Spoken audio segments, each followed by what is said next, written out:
We're gonna start out with some squats. And what we're gonna do is start from a standing position, and we're just gonna go down to about a 90-degree squat. So you're gonna wanna be heavy in your heels, and just bring your knees to about a 90-degree bend, and then right back up. If you put your hands out in front of you, it'll help you balance. All right, so heavy in the heels, coming down to another 90-degree squat, just getting our legs warmed up here. Okay, what we're gonna do now is we're gonna go down into that 90-degree squat, and then heavy in the heels, we're gonna pivot and open our feet, okay? And then try and go a bit lower, okay? And then come up to about 90 degrees, turn your legs back straight, and then we're gonna stand up.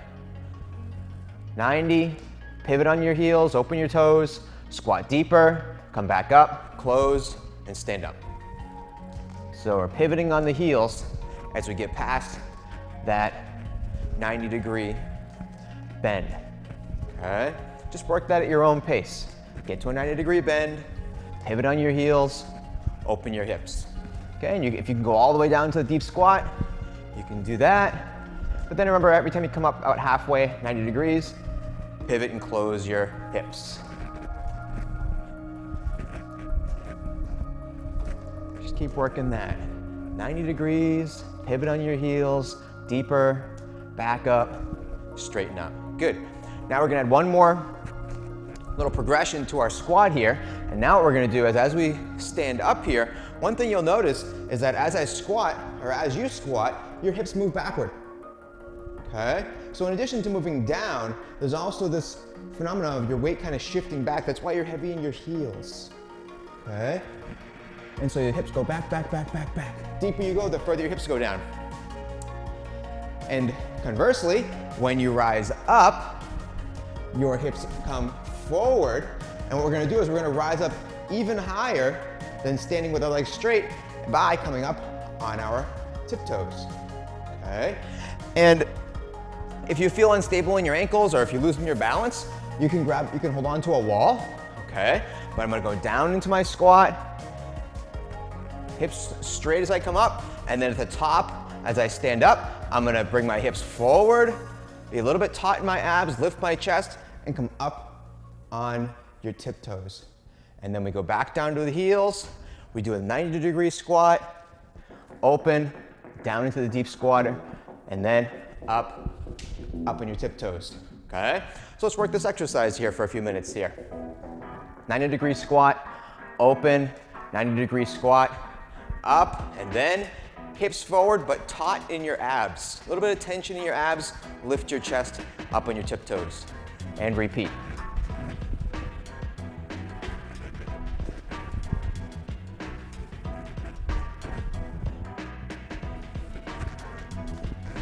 That's it, good job. Keep going. And just going as deep into that squat as you can while staying heavy in your heels, okay? We're not shifting our weight to our toes. We're keeping heavy in our heels.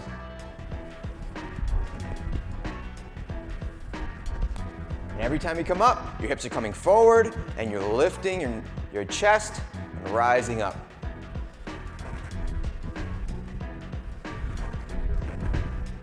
And every time you come up on your tiptoes, let's be taut in our abs.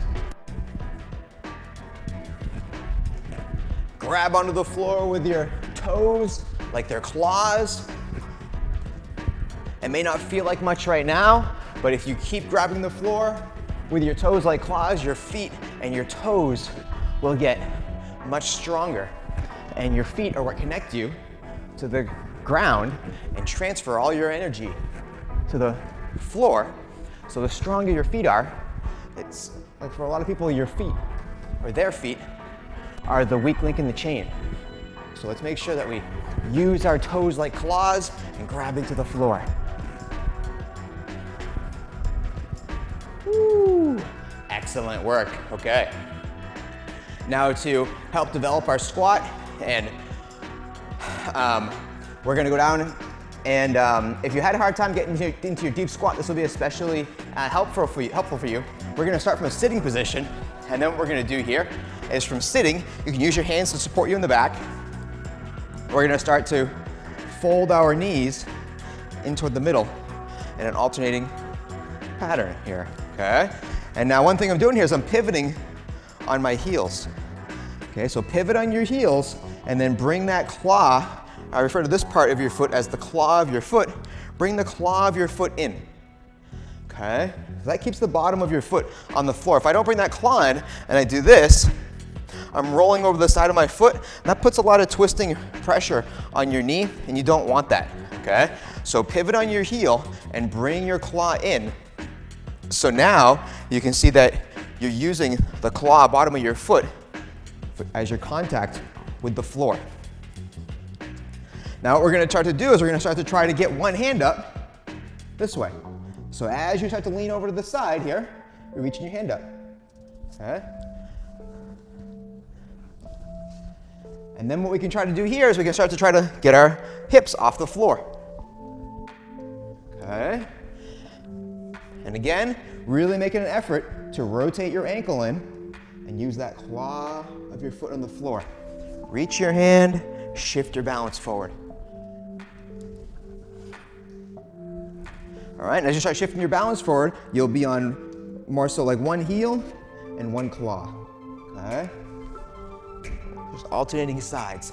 And then eventually, as you practice going into the squat like we did earlier, from standing, and your deep squat starts getting deeper and deeper and deeper and deeper, and then as this exercise starts getting higher and higher and higher, eventually we'll be able to connect the dots and you'll be able to get into that deep squat and connect from the floor all the way up into this deep squat. So you're working toward the goal of being able to squat with your heels in and your toes open. You're working toward that goal from both sides.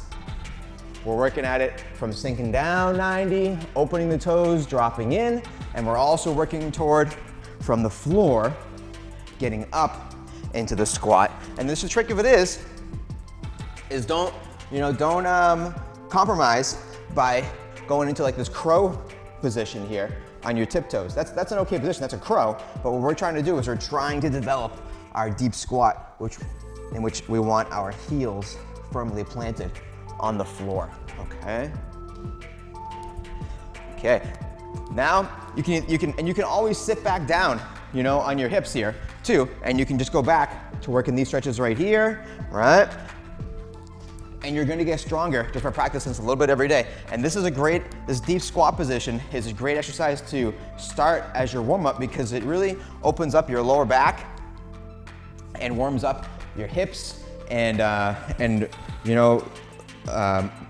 my philosophy is when you're warming up your body is to developing your strength and developing yourself is start from the center and work outward toward your extremities. So this warms up the center of our core. All right, the next exercise that we're gonna do here is gonna be like a plank here. Okay, so we're gonna go into like this push-up position. You can also go on your knees if you don't have the strength in your abdominals yet to hold yourself into a full plank, but we'll start right here. And what we're gonna do is we're just gonna make a really like a hollow body. You're gonna lift your solar plexus or lift your belly. If I say solar plexus, it means the squishy part right below your breastbone, okay? But you're gonna lift your tummy as high as you can, all right? And if you can, even get up on the tips of your knuckles, all right? Tips of your toes, tips of your knuckles. Okay, flex your leg muscles, lift your tummy, good. And then we're gonna go down to the heels of our palms. And again, if you wanna go to your knees, you can go to your knees, but we're gonna go heels of the palms, we're gonna go elbows in, shoulders away from your ears, we're gonna down to the bottom, and we're gonna touch our belly to the floor, okay? Squeeze your shoulder blades behind you. Squeeze your shoulder blades, good. Press into the heels of your palms into the floor, extend your arms. Like I said, you can go on your knees if you like, and then we're gonna transition to knuckles and lift our tummy. So what we're doing here is we're going belly as low as we can, arch our back upward, or extend your back, and then press through the palms, heels of your palms, come up, and now we are lifting our stomach as high as we can. Belly low, back extended, belly high, back flexed.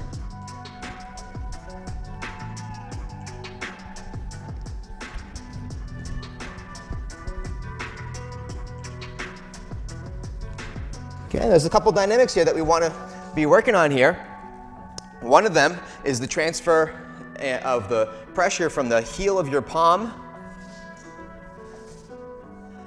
to your foreknuckles. And what that does is, in addition to it being better for your wrist, but it also develops rotational strength in your shoulders and forearms.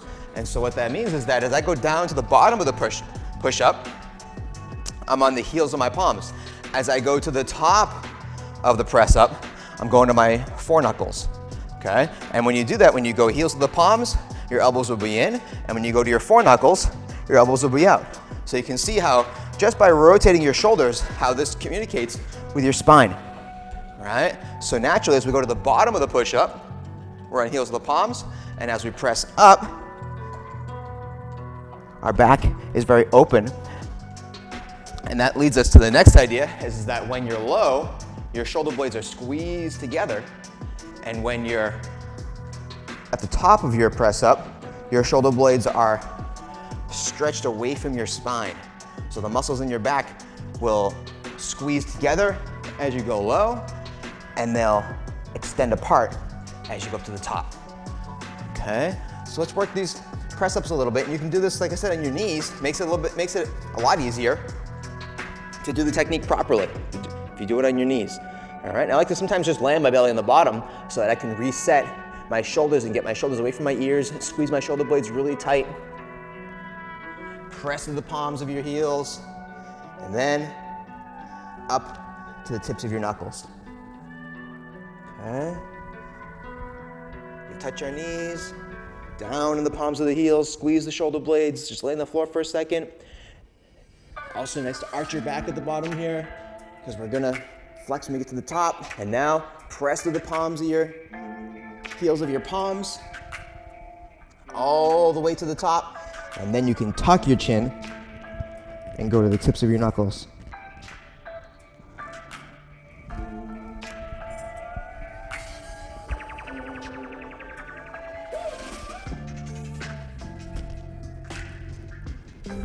Just take a minute. Work this exercise on your own. And just enjoy the great benefit that you're doing for your body. You should always feel really good whenever you're exercising your body. And you should always scale the exercise so that you can enjoy the movement, okay? Don't push yourself so hard that it feels like you're suffering, all right? We want to enjoy the exercise so that we're going to want to do this on a daily basis. Or maybe at first it's a weekly basis. And then it starts to grow on you. It becomes a twice a week occurrence, right? And then pretty soon, you start to love the movement so much that you want to do it every single day. But you really want to love the movement so that you'll want to do it more. Don't make it like a punishment or a hard work. Make it something you enjoy. So touch your knees on the floor if you need to, or want to. I mean, I shouldn't even say like need to. I said if you want to, if you just feel like it, touch your knees on the floor. What will naturally happen is as you get stronger, you will not want to touch your knees on the floor. Okay? But don't not want to touch your knees on the floor because you're worried about like, oh, I don't want to seem like I'm not strong or something. Just relax, enjoy yourself, okay? And be kind to yourself, right? Think about that, kind of like that internal dialogue of if you're like beating yourself up about not feeling good, about not being strong or having to put your knees down or whatever, all right? And what is that really doing for you? Is that really like inspiring you and encouraging you to want to do more? Not really. So instead, change the way that you think of the exercise and just say like, you know what? I'm doing a good thing for myself, so I should feel happy and proud of myself, and I should just enjoy this movement for what it's worth, okay? So there's our press ups. You guys did a good job with that. We did some squats. Okay, now we're gonna work up to a standing position here, and we're gonna do some lunges, okay? And we're gonna make that, before we do lunges, let's work on some pivoting and hip rotation here. So let's just go from this open thigh stance, or sometimes called like a sumo stance, and we're just gonna pivot into a forward stance. Okay. Now when you're pivoting on your feet, one thing that's not necessarily obvious that I'm doing here is I'm kind of like lifting my toes, okay? So see if you can just, even just standing here, can you lift your toes off the floor? Try to do that, okay? And strengthen the fronts of your, the tops of your feet and your toe muscles and your shins, all right? You can even hook your whole foot up, maybe even lift your whole foot up there and try to lift your toes. Because as we go to the sumo stance and we pivot, the first thing you really want to do is lift your toes here.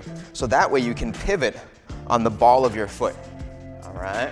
So you want to pivot on the knuckles of your feet. And if you don't lift your toes, then they'll tend to like drag on the floor and it's not very conducive to pivoting. So lift your toes and then pivot on the claw of your foot. Okay, that's it. Good, good, good. So let's get this into a good forward-facing posture with our legs here. And now if we just turn this a little bit now this way, and then I pivot that back foot, puts us into a forward stance here, all right? And then what we're gonna do is stay heavy in our front heel, and we're gonna stamp our claw into the floor. Imagine you're trying to make a footprint like in the mud, like you're a animal in the forest. No, you're trying to stamp your claw into the mud, all right, on the back. On the front, you wanna be heavy in your heel, okay? So if you feel your weight shifting toward your toes in the front, you probably haven't got a long enough stance. All right, so maybe lengthen your stance a little bit so you can be heavy in that front heel, and let's press into that back claw. If you start to feel any pain in your knee, then just stop the exercise and maybe switch to the other side or rest. All right, and we'll go the other side. So on the other side, we're stamping our claw into the floor, heavy in the front heel. And try to put like double concentration into this back leg, okay? As we're doing these squats, one thing we're trying to keep in mind is to have our pelvis or our hips like level, okay? So I don't wanna let my butt stick out behind me like this. I'm gonna tighten my belly a little bit and then try to level my pelvis. And you're gonna feel a stretch right in the front of your hip on your back leg. Like all this big muscle group right here is called hip flexors, all right? So you're gonna feel your hip flexors get stretched and strong. Okay, and remember earlier we were doing these pivots, and you can just alternate sides at your own leisure. As we were doing this pivoting here, that was working on our rotational strength in our thigh. And as we're doing these lunges here, we don't want like right now you can see my knee is wide open, right? And now it's a little bit less open, but it's still open. What I wanna do is I wanna pivot in to the point where I feel like you can see this line on my knee, kind of like this, right? That's an exaggeration, but you want to make sure that your hip isn't open anymore. You're switching your hip from open to straight, and that's where we're squatting, okay? And then just being really strong and active in the back thigh and hip flexors with these lunges. Like I said, when you get to the point where it starts to feel like hard work, just switch sides. Just switch sides, okay? I really am not like a big proponent of working yourself so hard and getting this crazy burn, because then tomorrow you're gonna be sore. And I don't know about you, but when I'm sore, I don't feel like working out. I don't even feel like moving when I'm super sore. I don't like that feeling. I like to move and exercise and feel agile and limber and active and healthy and able to do the things that I enjoy every single day. I don't like being sore and walking like a stiff zombie, okay? So, and now one of the great things of that too is that then as you exercise, you kind of like let yourself off the hook a little bit, you know, and you stop beating yourself up so hard. You are a good person. You are a ray of light in sometimes a dark world, and you're doing a great thing for yourself. So just enjoy that great sensation of being a positive force in the world and doing something healthy for yourself, and everything else will fall into place. I promise you, because that energy puts you into a virtuous cycle. That's the opposite of a vicious cycle, right? A virtuous cycle means that you get better and better. The more you feel good, the more you're feeling like your body's getting stronger and you're enjoying the exercise. That's a virtuous cycle, and you're gonna get better and stronger. So let's move on to the next exercise here. We're gonna do some footwork. So now with our feet shoulder width apart, we're gonna shift our balance side to side here. And you start to feel how when you shift your balance to the side, you're getting heavy on alternating heels. All right? So now I'm heavy on this heel, and then I'm heavy on the other heel. All right, and as we do that, why don't we work on some hand technique here, all right? So now, as we do this, we're gonna just push our hand off to the side. Tell you what, we'll move away from it. We'll move away. So shift your balance, and we'll push away. Shift your balance, and we'll push away. Shift your balance, and push away. All right, so we're doing like a cross press here. All right, let's do an open press. So push and shift away. Push and shift away. Push. That's it. Good.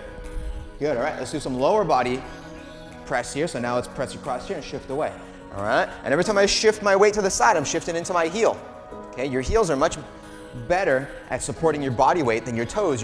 When you shift to the claw of your foot, you're more in a mode of being like agile and fast and explosive. And when you're on your heels, you're more heavy and stable.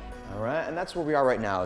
We're stable and we're strong. We've got a good supportive base through our heels. That's it. And now we're gonna do an outward press that goes this way.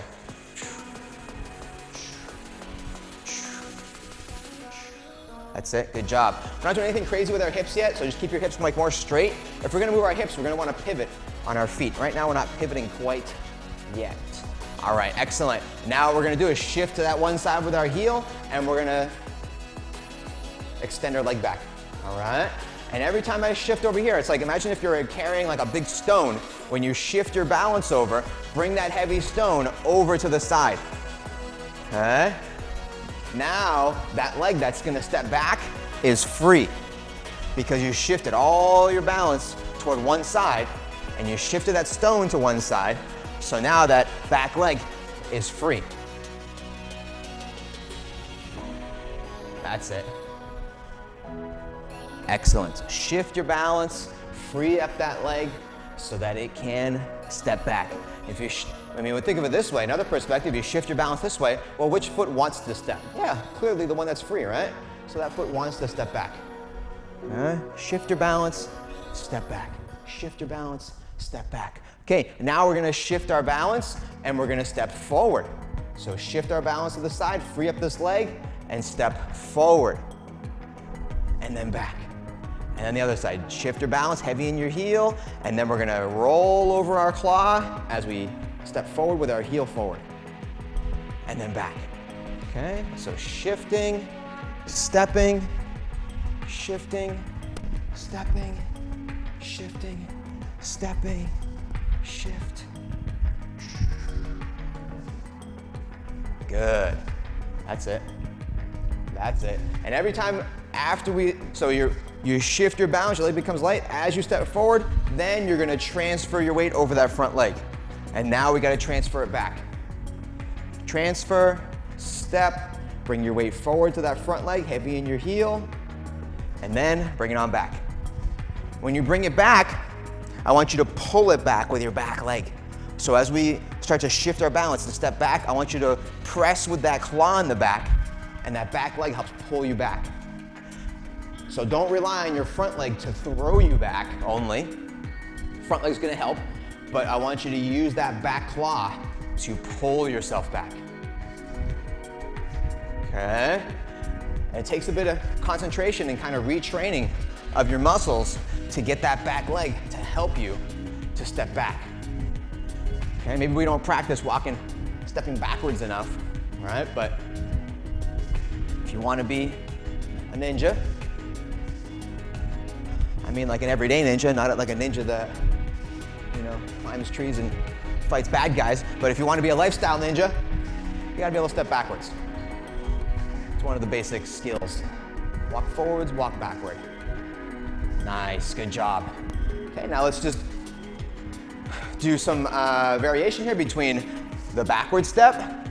And I'll tell you what, let's step through all the way. So we're gonna go, one leg steps back and the same leg kind of hovers in the middle and then steps all the way up front. Back to a neutral position, step back, neutral position, step forward. And again, now we're putting like a little bit more concentration on one leg. Only step as deep as you feel comfortable. Okay, you don't have to step into a deep lunge. Okay? And then make sure that whatever leg is, bearing most of your weight, you want to be heavy in your heel. Okay? If you feel yourself feel like you're balancing on your toes, then probably need to get heavy on that heel. Stepping through, good switch legs. Now the other leg. So this is step through. We go from back to front and front to back. Excellent. Great job. Again, trying to get that inward thigh rotation, right? Not leaving that thigh open. Keep that thigh in. When I step back, this back thigh rotates in. When I step forward, the back thigh rotates in a little bit. Okay? Just think about all the muscles in the fronts of your thighs all getting engaged. And if your thigh is like this, it's gonna work more like your muscles on the inside of your groin, and you're not even gonna be really engaging these big muscles in the front of your thighs. Okay, like the quadriceps. All right? So step in and step back. Next movement pattern is gonna be a shuffle step. All right, now we're getting warmed up here. So now we go to that back step, and then we're gonna come up to the neutral position, and we're gonna step forward. Shuffling, shuffling, shuffling. So each time you strike the posture, it's the same foot forward. Shuffling back, shuffling forward. Going at your own speed. Excellent, excellent. And same thing, try to think about kind of carrying that boulder and shift the boulder over the front leg when you go into the lunge. Shift the boulder over the front leg.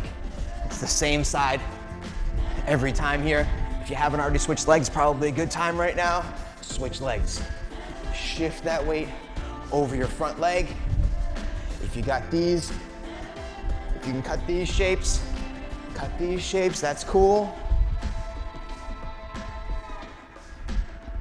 Nice. All right, let's give our thighs a break and let's talk a little bit about these shapes right here, okay? What this is right here is this kind of like a universal,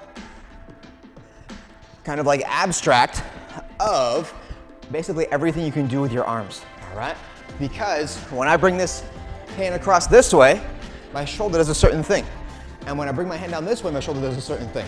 One is a shoulder forward rotation, and one is a shoulder forward rotation, but my arm is down low, all right? So now, this can be a punch up here. It can be a block down low. It can be an elbow strike. It can be a palm heel. It can be hitting a tennis ball. It can be throwing a ball, all right? So that's the high hand, all right? And the way that I like to just make the shape when I'm practicing solo a lot of times is just put my hand like across like this, okay? And this could be like protecting my upper body from this side. You see I have like a complete shield over on that side of my body, all right? But we could just as well go through these movement patterns and back step and strike and strike, all right? So the shoulder pretty much does the same mechanism. And the other arm, which is a complement, so the high arm does whatever the high arm is doing. Could be punch, could be block, could be elbow, could be throw a ball, and the low side hand needs to do something to complement the high side hand. Why? Because it's all part of one body, right? So if one part of your body is doing one thing, the other side of your body needs to do something to complement it, right? So we could make this shape like blocking, or if it was extending my knuckles forward, then maybe this elbow would pull back this way. So we can step back and punch. Okay, stepping backwards and punching is like a super duper useful striking skill that not a lot of people take the time to develop, but will give you incredible movement opportunities and opportunity for timing, managing your distance. Excellent. And of course, we can also step forward with that extension of your knuckles. That's it. Okay, and what are we doing with our knuckles? It's these two knuckles all right? So when we punch, it's these two big knuckles. All you do is just extend those knuckles, just like you're pressing a button. All right, so just extend your knuckles. Boom. That's it, first two knuckles. You don't have to throw the biggest, most powerful bomb in the world. If you just make the connection with your knuckles, it hurts. If you don't feel confident using your knuckles, then instead of using the four knuckles right here, we're gonna use our palm knuckle. That is right there, all right? So that's what we're gonna extend next. We're gonna strike right with that bone right there. So when we say palm heel, depends on what you're striking. If you're striking toward the chin, then the chin being kind of like, you know, like shaped like a ball, then your palm is shaped like a socket. So that would make sense to hit with your palm this way.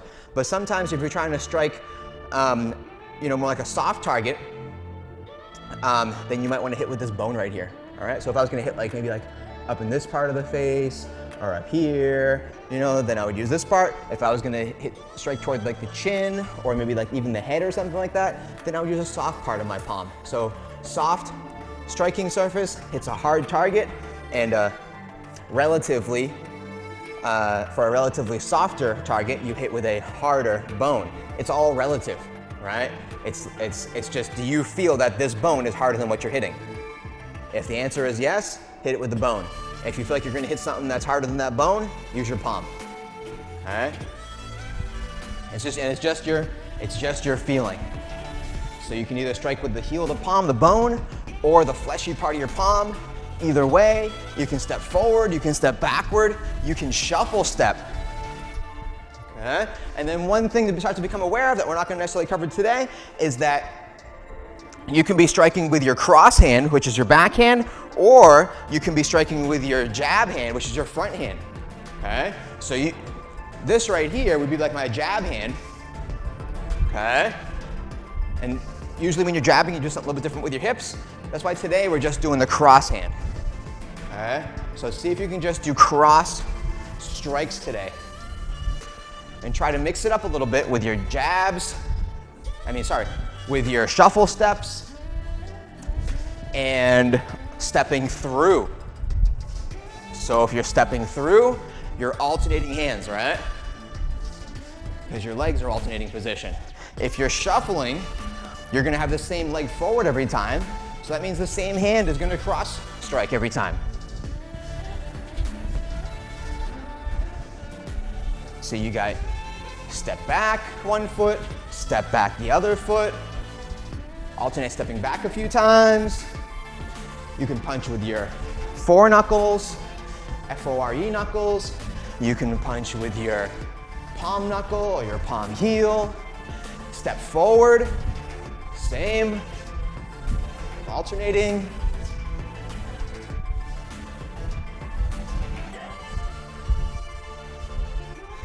Notice that also, since we're really focused on like good body mechanics and good posture, we're not leaning into our punches. We're really staying very conservative and balanced in our posture. If you have to lean too much into your punch, you're gonna throw yourself off of balance, all right? And if you throw yourself off balance and you miss your punch, or your punch doesn't do as much damage as you dreamed it was going to, then you're not in a good posture to be able to recover or to follow that first punch up. So it's much better to maintain good posture, especially because hopefully you never get into a fight, but if you get into a fight, when the emotions kick in, you're gonna tend to be a little bit more off posture anyways due to the emotional charge. So you really wanna practice maintaining optimum posture when you're in a practice mentality. And then that way when emotion kicks in, you'll only deviate from that posture, you know, a certain amount. Whereas if you were to practice throwing with bad posture and then the emotion kicked in, then you'd just be a wreck, right? So maintain good posture. So we did back steps, we did forward steps. Now let's do our step through, alternating hands.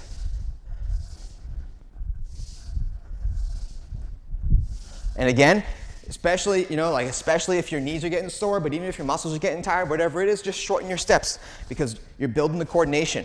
You're building the coordination and you're going to get gradually stronger. Okay, so keep moving. Just shorten your steps if you want to. And then the other foot. Keep the other foot stationary and then alternating cross punches with the step through. All right. One of the skills that this is, that this kind of abstract exercise will empower you with is the ability to finish a fight. Sometimes you'll see like a lot of times in a professional fight, they'll be doing their thing, dancing around, and one guy will get a good shot, you know, and then the opponent kind of gets like, ooh, and they get hit. And then they kind of stumble back and they stumble back and then they hit the edge of the ring or whatever, you know. and then they say like, oh wow, okay, now I'm ready to fight again, you know? And then the person that did the punch, they go this, they go boom, and they punch, and then they go, oh my gosh, I hit him, and then the person's backing up, and they can't quite, you know, capitalize on that first strike that they made that kind of weakened their opponent, because they were unable to close that distance and they were unable to run them down. So as one person backs up and recovers, the other person says, boom, oh geez, and then they kind of surprisingly run up and try to chase them and finish them off. Whereas if you have this walking technique, all right, then what happens is that when you get that first strike, boom, and you say like, oh wow, they've been hit, then immediately you can actually run and punch. So the thing is, how do you run and punch? It sounds easier than it actually is. But this is how you train yourself to run and punch, is step through alternating punches. And by the same token, maybe you get hit and you say, wow, I've been hit, and now you're backpedaling. Okay, you're backpedaling. Well, can you also fight back as you're giving up ground potentially? Or even can you move your hands and duck and dodge and try to weave and not get hit the second time? Same thing, can you walk and fight? It sounds silly, can you walk and fight? A lot of even really highly successful fighters, really tough guys that could certainly beat me up, can't walk and fight. A lot of fighters just kind of say, I'm only shuffling and fighting, right? Can you walk and fight? Can you run and fight? Can you run and fight backwards? Can you run and fight forward? Okay, so you can see how obviously that's a good skill to have. Now by the same token, the more variable patterns you can have, then the more dynamic you are as a mover, okay? Like, I don't even like to necessarily talk about like, oh, just fighting too much, but just as a person able to move and be creative and natural in your movement and do what you feel like doing, well, now we're gonna shuffle. Okay, so now we come up half step and then switch. Shuffle, okay? And this is a way that you can break timing. Okay, so when you get into like a pattern, you know, of course, other people can sense your pattern, and also sometimes you get bored with your own pattern. So if you're fighting, what if you're just kind of dancing and you're just getting bored with your own pattern? Well, now, instead of just alternating step, now we shuffle step. So we start to build up degrees of creativity and freedom in our movement. I almost wanted to say complexity, but I don't want to say necessarily complexity, but maybe we'll call it sophistication. Right? So more sophisticated movement, and that way you can be more creative, you're more free, you can move more naturally, you can step through, you can shuffle, you can go backwards 2 steps, you can do forward 2 steps, right? Maybe not today, maybe not tomorrow, but I'll tell you, if you do this once a week, and then it grows into twice a week, and honestly, if you can get to twice a week, you can, it's kind of like the 80-20 rule, or 20-80 rule, or whatever it's called, is that if you can train twice a week, then you're gonna get 80% of the benefit. Of course, if you train 3 times a week, you're gonna get more benefit too. But I kind of like to be realistic and also just to be positive so that you can get into that virtuous cycle. If you can get yourself to being able to train and exercise and move your body twice a week, that is a great level to be at, because that's how you, like I said, you'll get most of the benefit at that level, and also it will almost inevitably put you into like a good positive virtuous cycle, and then it may even take a couple of years, but eventually I'll bet you that twice a day grows into 3 days a week of activity, and then 4 days, and then before you know it, you know, and before I know it, might be 15 years, you know, but you know, as you progress through life, time changes scale a little bit, you know, but eventually in your life, it'll be every single day. Not only will you be training every day, but just the way that you start to move throughout your everyday life, hopefully even within just a couple of weeks of this practice, you'll start to see great improvement in the way that you move on an everyday basis. You feel stronger, more confident, and in regards to just being kind to yourself and not trying to beat yourself up and work yourself so hard. Just be proud and happy of yourself for moving and exercising, and then when you feel like slowing down, just slow down. Because you know what? If you follow that feeling of, it's okay, I'll just slow down, one day you're gonna have a feeling to speed up too, and it's all gonna balance out, all right? So be kind to yourself, have a good relationship with yourself. Thank you for practicing. Have a lovely rest of your